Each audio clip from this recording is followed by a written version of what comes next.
In July 2023, the Michelin Guide published its first edition for the country of Vietnam. That meant for the first time, food's highest honor would finally arrive in Hanoi, one of the world's greatest culinary cities. It's a place with more than 8 million residents and 20 million tourists every year, a global hotspot for food, and that meant there was massive anticipation about who might be selected. Which of the chefs with incredible pedigrees and which local icons might find themselves taking the stage to join the list of the most prestigious restaurants on Earth.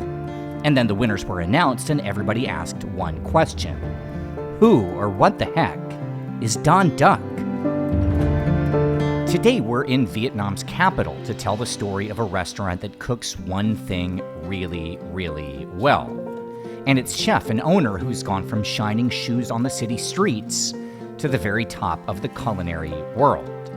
And to tell this story, well, that means heading deep into the countryside to where it all started, invited for a home-cooked feast in a town that until recently never saw electricity or running water, but what it did have was family, community, and the kind of food that would one day inspire a restaurant unlike anything else. This is the incredible story of Don Duc.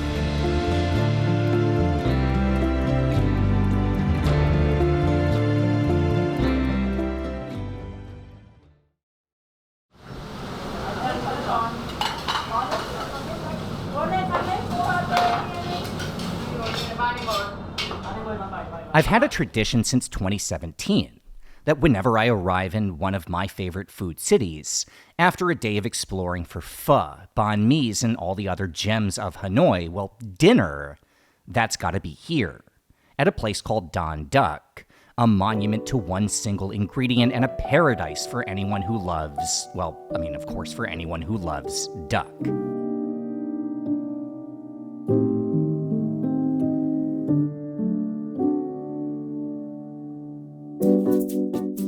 I'm so hungry. We're just we'll talk quickly because we got to eat while the food is warm. Yeah. But tell me what we have on the table. Let's go. We have here is duck liver terrine.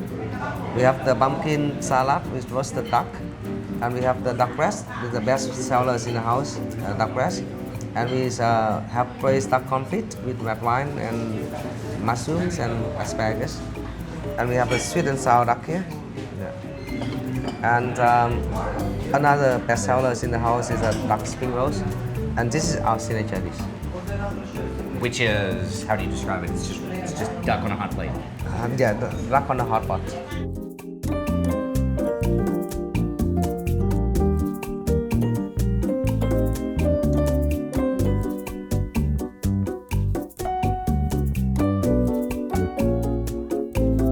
The idea of a restaurant focusing on one ingredient has a long history in food, from the classic steakhouse to Japanese yakitori. Turning a single component into a complete meal or menu is the ultimate test of a cook's ability. Hell, it's the basis for iconic TV shows like Iron Chef.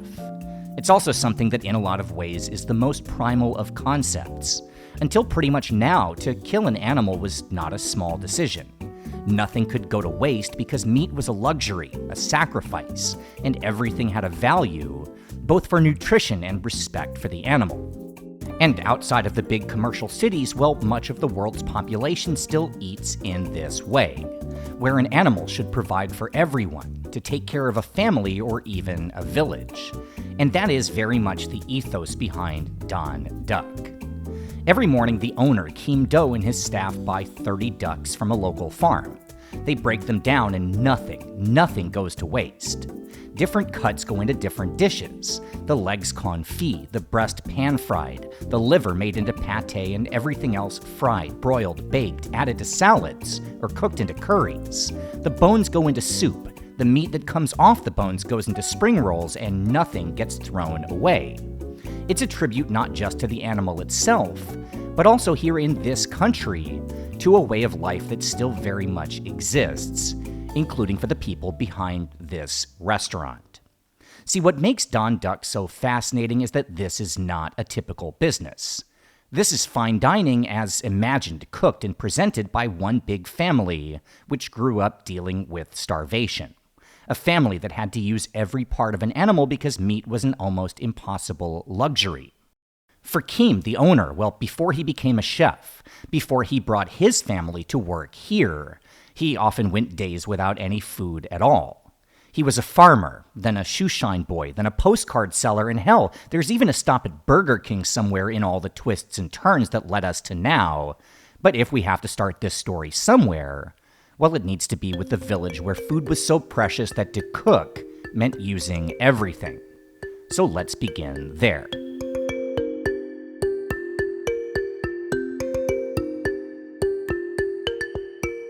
This is Vietnam, and here in the Red River Delta, well, that's where you'll find a hamlet with the kind of name left over from the collectives of Ho Chi Minh. Village number 2, Chinh Ly Commune, Non-District, Hanoi Province. To the people there, it's just called Chinh Ly. Now, I don't know Chinh Ly's population, but whatever it used to be, it's smaller now, because a big percentage, like a lot, well, they're in Hanoi, working for Don Duck. Almost everyone, from the servers to the cooks, the managers, and even the guy who lent Kiem Do the $15K to start the business, well, they're all from Chinh Ly. And most of them are members of Kiem's family.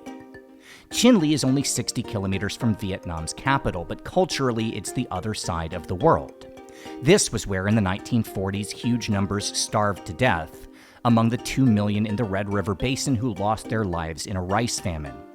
And even as recently as the 1980s, so dire was the local situation that the government put a stop to collective farming because there just wasn't enough food to go around. When that law changed in 1986, Kiem Do was already 4 years old. It would be another 7 years before he'd first see electricity, and by the time running water came, well, he was already in Hanoi, on the streets shining shoes. The path from those beginnings to a successful restaurant is impressive, but it's not as unusual as you might think. Cooking for a living is hard, the hours are brutal, the work is physical, and forget having a holiday, that's for customers. The people who choose this life, the ones who master the craft, well, for them it's driven by love. Maybe love for food, but more often for how that food makes people feel. And that's a feeling best understood in places where a good meal can bring an entire community together. For Kiem Do and the rest of Chinh Ly, food was at most a bowl of rice a day. But on special occasions, maybe 2 or 3 times a year, well, all of Chinh Ly would join in celebration to eat meat, an entire animal, every part a gift and nourishment for the entire village. And tonight, well, it's one of those feasts. And we're invited to join. So after packing Kiem's car full of food and beer, we found ourselves heading towards the countryside for a family meal in Chinh Ly. When I was young, 2001, I cycled to my village. Bicycle. Yeah. Go there and go back with the girlfriend. And it took 6 hours. Wait, she was on her own bicycle or sit on your bicycle? Sit on my bicycle. Sit on the back of the bicycle. And get your legs strong. Strong. When I was a little boy, very strong. She must have been skinny. No, she's not skinny. She's 65 kilograms. Not skinny. And I'm only 47. Now, as I mentioned earlier, I've known Kiem Do for a long time, but I've never seen him relaxed, as loose as on his way to his home village. Usually a Michelin chef is under a lot of pressure, but today it's all smiles, and not just because he's not riding a bicycle for the long journey. 6 months ago, with business booming and money coming in, Kiem made his first real purchase ever. A brand new car, meant for days like this, the chance to go back to Chinh Ly. He's not quite confident with highway driving yet, so for the first stretch, his nephew Huan is behind the wheel, taking a day off from his own work as a server at Don Duck. And packed into the back seat with us is Tu, Kiem's cousin, who is himself a trained cook in the restaurant's chef de cuisine. Coming back home, literally he and Kiem grew up on the same property, to help out with tonight's feast. The first hour of the drive south along Highway 1 looks a lot like the outskirts of any major metropolis. A wide road lined with factories and warehouses, a modern roadway built over the old dirt road in the early 2000s. But as we reach the exit about halfway to the Gulf of Tonkin, well, in no time the scenery turned to farmland. Cars were replaced with two-stroke engines and Kiem, well, he got ready to take the wheel, to drive us home.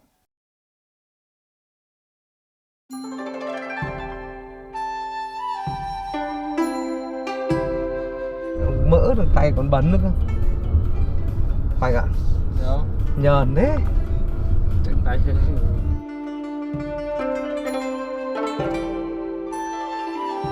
Châu làm món gì được nhỉ? Châu làm món nhúng mẻ. Nhúng mẻ. Nhúng mẻ. Nếu là nhúng mẻ. Có gà hầm rồi tự nhiên châu nhúng mẻ là thì buồn cười lắm. Có cái món kho gì không? Hấp. Hấp xả. Hấp xả thái chấm tương bần. Hợp lý.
Chị ông đâu?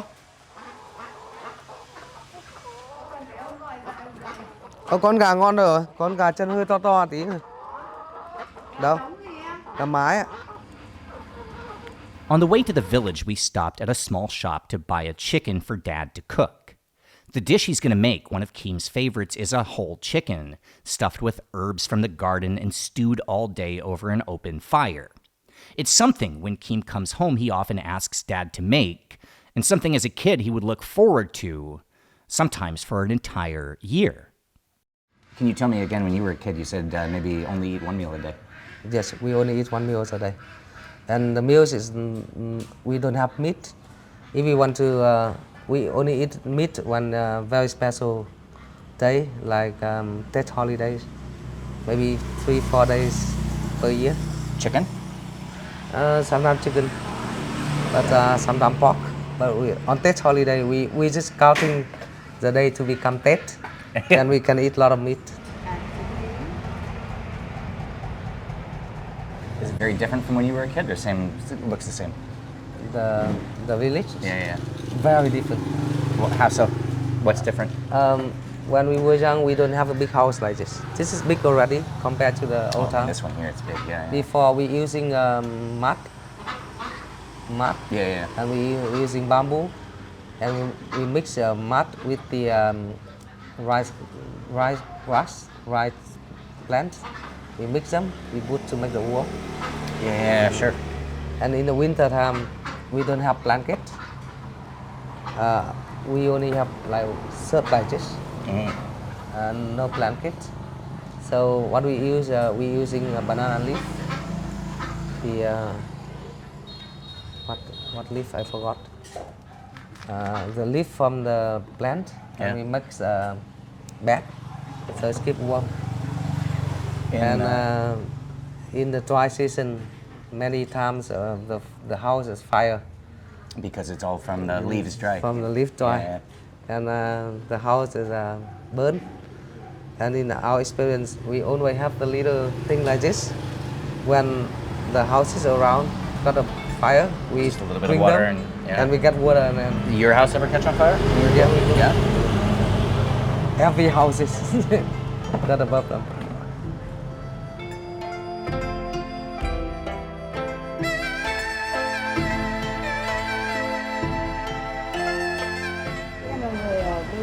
Chinh Ly á.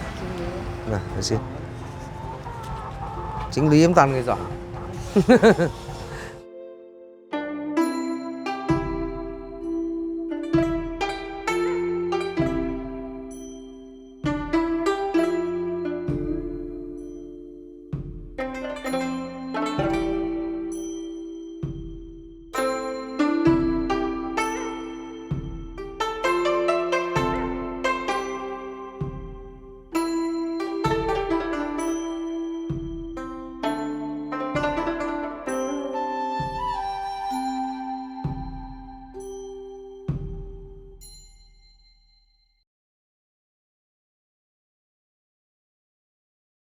Mua lại à? Mua lại.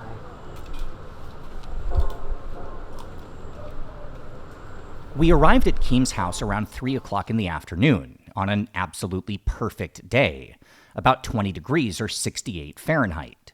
But we got lucky. I mean, last week there was so much rain that the river flooded and the road to Chinh Ly was impassable.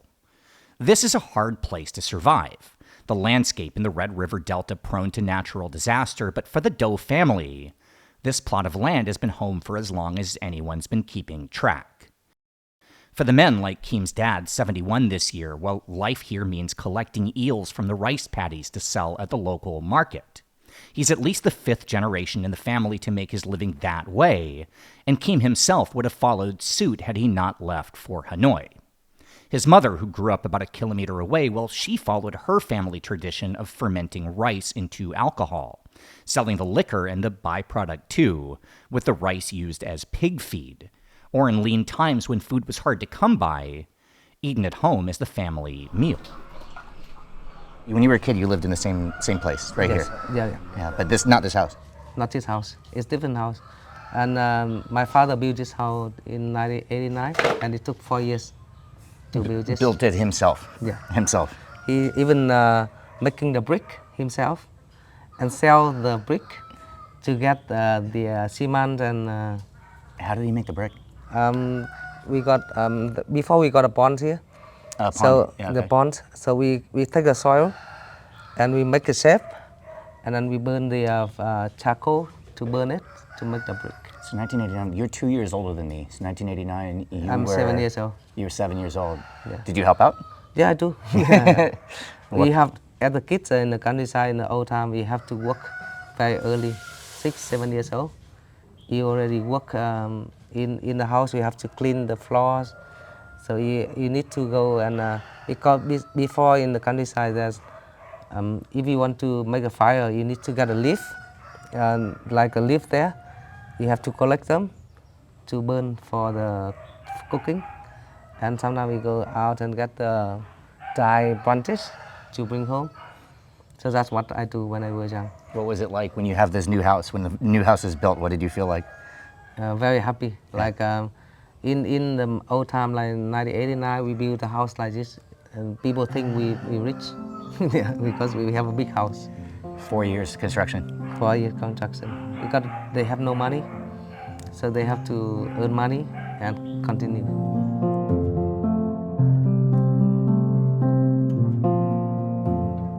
I really like to go home, and when you get to the city, the mind always focus on work, earn money, earn a life. But when you get to the countryside, it's very relaxing. Now I'm going to have 4 babies, and I want them to move home. I asked my wife to bring them home, and they can study here. Even it's better to study in the city.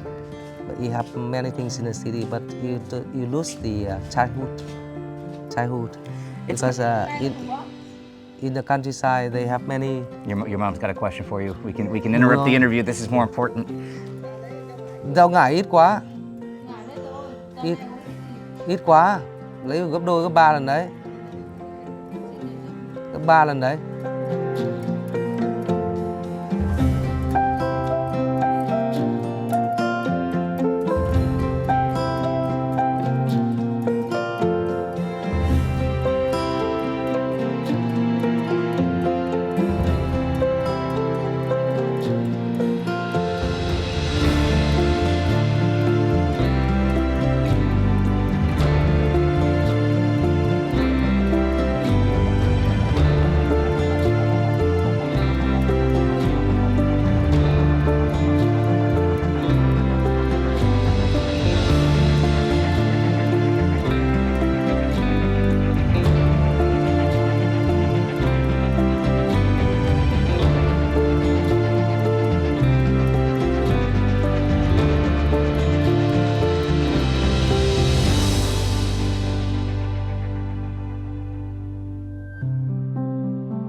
Cái này đi thái đi chú. Nó nước chấm, có được không? Nó nuôi răng. Xuống đây. Nó về trong la hái lá chanh nhé. Lá chanh. Có ớt gì à? By the time we got back from Kiem's village tour, pretty much the entire family had arrived at the house to help out with cooking, bringing ingredients from their own gardens and working together to prepare tonight's feast.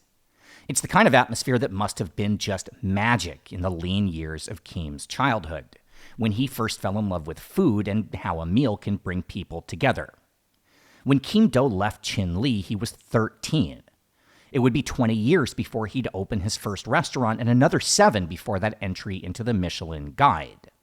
Now, what happened in those intervening years? Well, that's the story. That's what brought us to Vietnam. It's the kind of story that's too unlikely for Hollywood, and if I tried to tell it, it would sound crazy, impossible. So while the family works on dinner, we'll turn it over to Kiem to tell his story in his own words. How old were you when you decided that you were going to move to the city? 13 years old. When I got a friend, very close friend.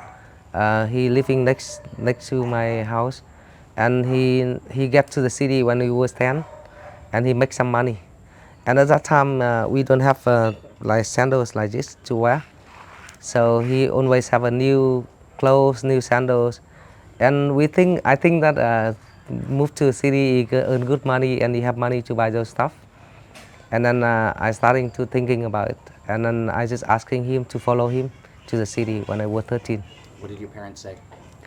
That doesn't say anything because they okay because at that time in the countryside we very poor, and in our families we have 3 other sisters, so we don't have enough money to send them on to school. So I'm going, and they didn't say anything. So you get to Hanoi and then what? I doing some work. I sign shoes. Yeah, I sign shoes, clean shoes. And at that time, if you sign shoes, sometimes policemen catch you. They put you to prison. And I went there once, but only for a day. And my mom come and pick me up, get me out of the prison. And then yes. How much was a good day? You could make in one good day. How much China shoes? I think it's about $20,000. Let me think. Yeah, $20,000. And I have to pay for the rent. Like we rent, we sleep together in one bed, maybe 4 or 5 people, and we pay $1,500 per night, maybe sometimes 2,000. And we have to pay breakfast, lunch, and dinner. And I think it's another 4,000 or 5,000.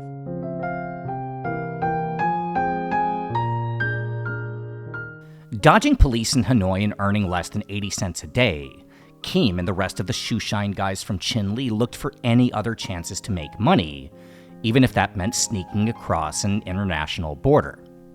No, I too been overseas, but only to China, not far away. Why did you go to China just for? Shine shoes. Yeah. To shine shoes? Yeah, You went to China to shine shoes? Yeah, 14 years old. What? What Yeah. city? Very close to the border in Lạng Sơn province. I forgot the name. In Guangxi province, right across the border. Yeah, across the border from Lạng Sơn. And then at that time very terrible. Like we don't pay money to the train, so we just get on the train. We go. Sometimes the people on the train they kick you out, and they kick you out this way. We go the other way. We get in again, and then we never pay for the train. Did you have a visa for China? No, you don't need visa. You don't need visa to go to China. The people in the, I think they also very nice. The people working in the border of Lạng Sơn province, the Chinese, they're very nice. They let us go in now every day, and even if they want sign shoes, they pay more money for it. After you shine shoes for how many years? I signed shoes for like 3 years. And then you decided you're going to do something else. Yeah, because and then I got some friends selling postcards, which is they can make more money, and then they can speak English. So I want to learn, and I started selling postcards. And that's how you learned to speak English? Yeah, that's how I starting to learn English. In 2001, after 5 years on Hanoi's streets, Kiem Do caught his first big break. See, that was the year that a Vietnamese migrant to Australia named Jimmy Pham decided to give back to his home country by opening a nonprofit vocational school, training kids who came from nothing how to work in hospitality, hotels, and of course, restaurants.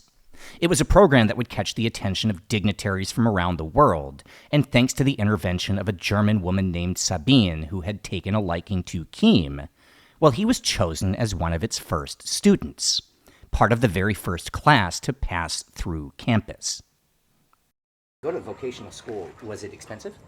No, you don't have to pay. The owners of the school, he's a Vietnamese overseas. He want to helping the street kids in Hanoi, and he's starting to open a school. When we study there, we don't have to pay, and monthly we still get some money from them. I got 400,000 dong per month, and then that money we can enough to pay for rent, food, and going out as well. So you graduate and then you get a job. Yeah. And what was your first restaurant job? I work in a Sofitel Metropole. It's Sofitel. a great job to get right Yeah. out of a school. That's the best 5-star hotel in Hanoi at that time. Even now, it's still best hotel in Hanoi.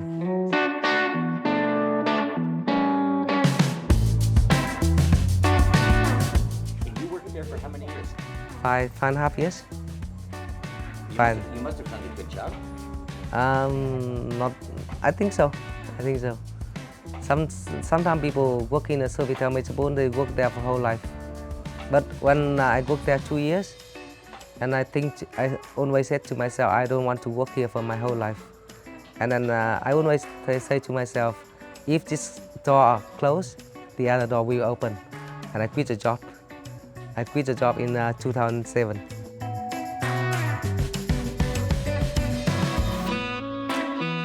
After leaving the Sofitel, Kiem was back to bouncing around from job to job, working as a tour guide, on a boat in Ha Long Bay, at a handful of fast food restaurants, and even at age 27, attending high school for the first time on a scholarship overseas.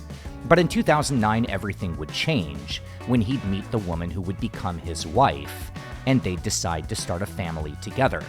Within a short time, with the pressure of supporting children and with no clear direction, Kiem knew he was going to have to do something. And that brings us to Don Duck. When did you decide that you wanted to open your own business? You don't want to shine shoes forever. It's my dream when I was young, because I was born in a very poor family, and even I worked for a few years, I don't make any money. The money I make just enough for the living, and if you're going out, and it's finished. And then I always told myself I need to open business. If I lost the business, I go home, because we have a lot of land in the countryside. We can be here growing things. Planting vegetables is enough for survive. And then yeah, I think my idea is about 2003, 2004. How did you finally do it? I'm sorry? Your first restaurant, how did this happen? I just, in 2015, one of my friends asking me, do I want to make a business? I said yes. And I got a business partner. So he said to me that you only need to have 2,000 American dollars to give it to me. And me and you go and find the location, and we open a coffee. And I said yes, okay. And then I give him 50 million, like $2,500 at that time. And then we rent a place, and we starting making coffee shop. But you didn't stay as a coffee shop. You decided you should be a restaurant. Yeah, because at that location, I don't think we can sell coffee. So I'm starting to build the restaurant. Tell me about the restaurant.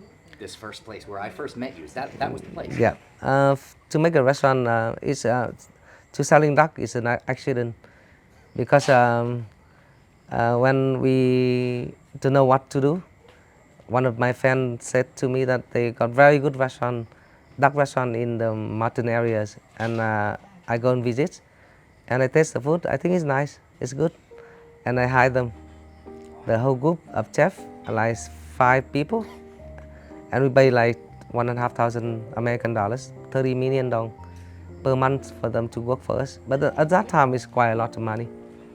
And then after 2 months, we have no more customers because they not focus on what they're doing. And then I just kicked them out and I started myself. The first Don Duck opened in April 2016. The name chosen not as a reference to The Godfather, but for the much more simple reason that a few months prior, Kiem Do had been working at Burger King, which insisted he choose an English name for his name tag. So he chose Donnie. But he thought Donnie Duck didn't sound right, and Donald Duck felt too long, thank goodness. So Don Duck was born. When you open a restaurant, you have to work all the time. All the time, yes. Were there some? What was your work like in the beginning for you? I think it's a lot. At first, we have no customers. So every day we have to talk to the customer, drinking to the customers. I think I starting about 6, 7 a.m. and finish about 3, 4.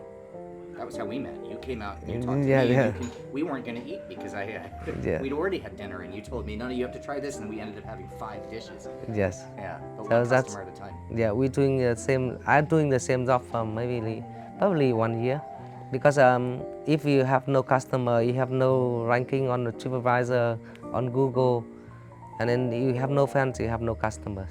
So to keep the restaurant continue, you have to work. So then your family's getting bigger, you have more kids. Yes. Until before COVID, was your business getting bigger? Before COVID, no, not getting bigger. My last place is very small, and we only do, after the second one, I don't have much business there. And then I think 2 years I moved to another place, which is very small.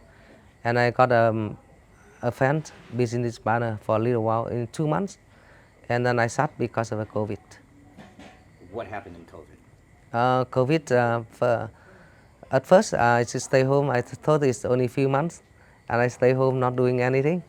And then after a few months, and I starting to looking for a shop, and I sell beef noodle soup. So at that time, I don't have much money, so I don't have enough money to invest, and I closed for 4 months. 4 months after I opened, and I started driving Grab driver. But I applied for few companies like Grab, Shopee, Uber, to make some money to survive. Did you ever think about giving up? When you're driving, you lost your restaurant, you're driving a Grab bike. Did you think, I can't do it, I'm going to move back home? Did you think you knew you wanted to open another restaurant? What did you think? No, I think I never give up. I always think I never give up, because even during the COVID, sometimes customers still asking. And when after the COVID, sometimes customer send you a message to make a reservation. So it's no point for me to stop. And during the COVID time, some people want to hire me to work in a restaurant, and they pay like $1,200 per month, but I don't want to, because if I work for them, I cannot work long, because I always thinking that I'm going to open the restaurant again. So how did you find your new location? Tell me about that whole story. During the time I driving motorbikes, and I looking around, and my restaurant have to be in a tourist area in the Oak Water. So I'm just looking around and I see the sign, and then I make a phone call to the owner. And you have investors, or you just had the money to do it yourself, or? No, I don't have any money at that time. No money. So I got very good friend here. He's a friend of mine, but he's like very old, 65 years old. But he said to me before that, if I want to build a business again, he will let me borrow his money. So that's the point. I can make it. Tell me about the first couple of months you were open. Was it immediately successful? No, at first few months in the first beginning, we got some customers, but I don't need to pay for the loss. I already have the customers. So one day, I think we can sell the revenues about $300 to $400, which is about 30 to 40 customers. And I have to work all the time. I have no staff. So I got only one helper in the kitchen and one helper in the front of house. So I go up and down because I don't have much money to pay for the staff.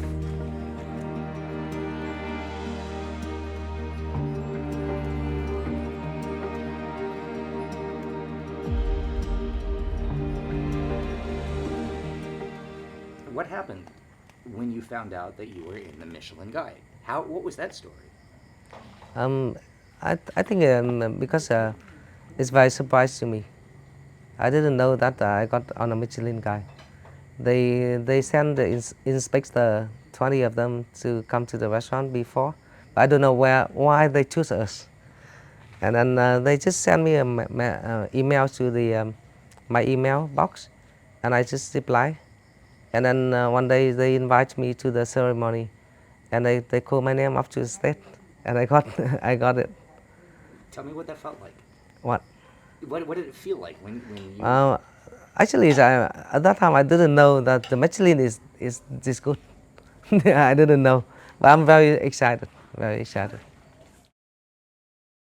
Do you ever think about it? Do you ever think about, I was 13 years old shining shoes, and now you have a very successful business. What does that feel like? I don't know what to say, but I'm very happy. I never think that I got to this. I got 4 kids, very happy with the business, and I think that's all I can say.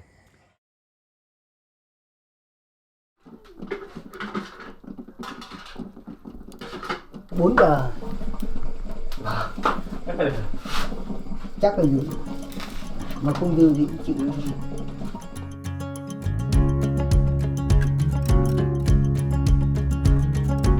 Ê, bác phải rửa đi chứ thôi mày rót thì mày lấy rồi rót ra đéo mẹ đồng giá.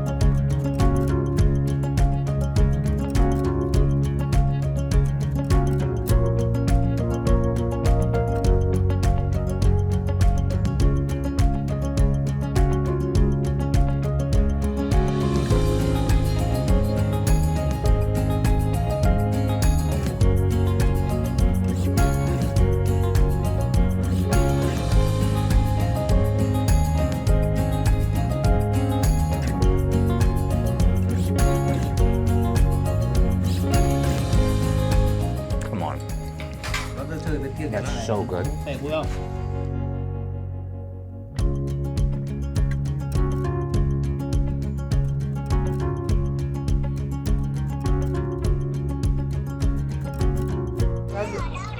Bố đang ở nhà đây này, con nói chuyện ông nội con này để bố nói chuyện. Nói to cháu chào ông San à.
All right, I can tell you from personal experience that as incredible as our trip was, as amazing as the food and the company and the experience might have been, the next morning sucked. Karaoke in the Vietnamese countryside is not for the faint of heart. And between the 3 cases of beer and the 40-cent packs of Tung Long and my ill-advised rip on Uncle Sin's cigarette bong, well, I've had days when I've felt better.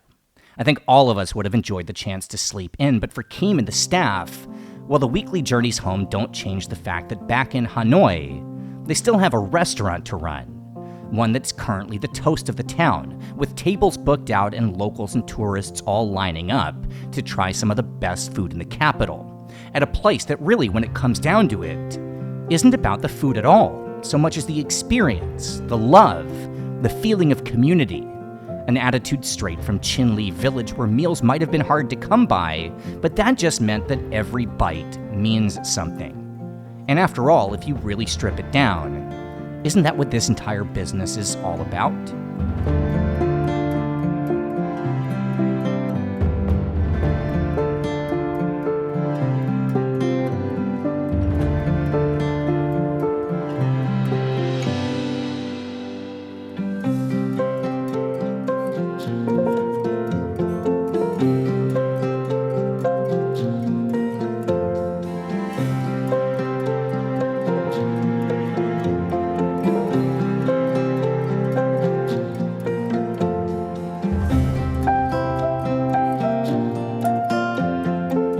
Subscribe to the channel for more from OTR. Thank you so much to everyone who supports us on Patreon. It really helps to keep us going. Find links below to our Patreon and social media, and we'll see you soon.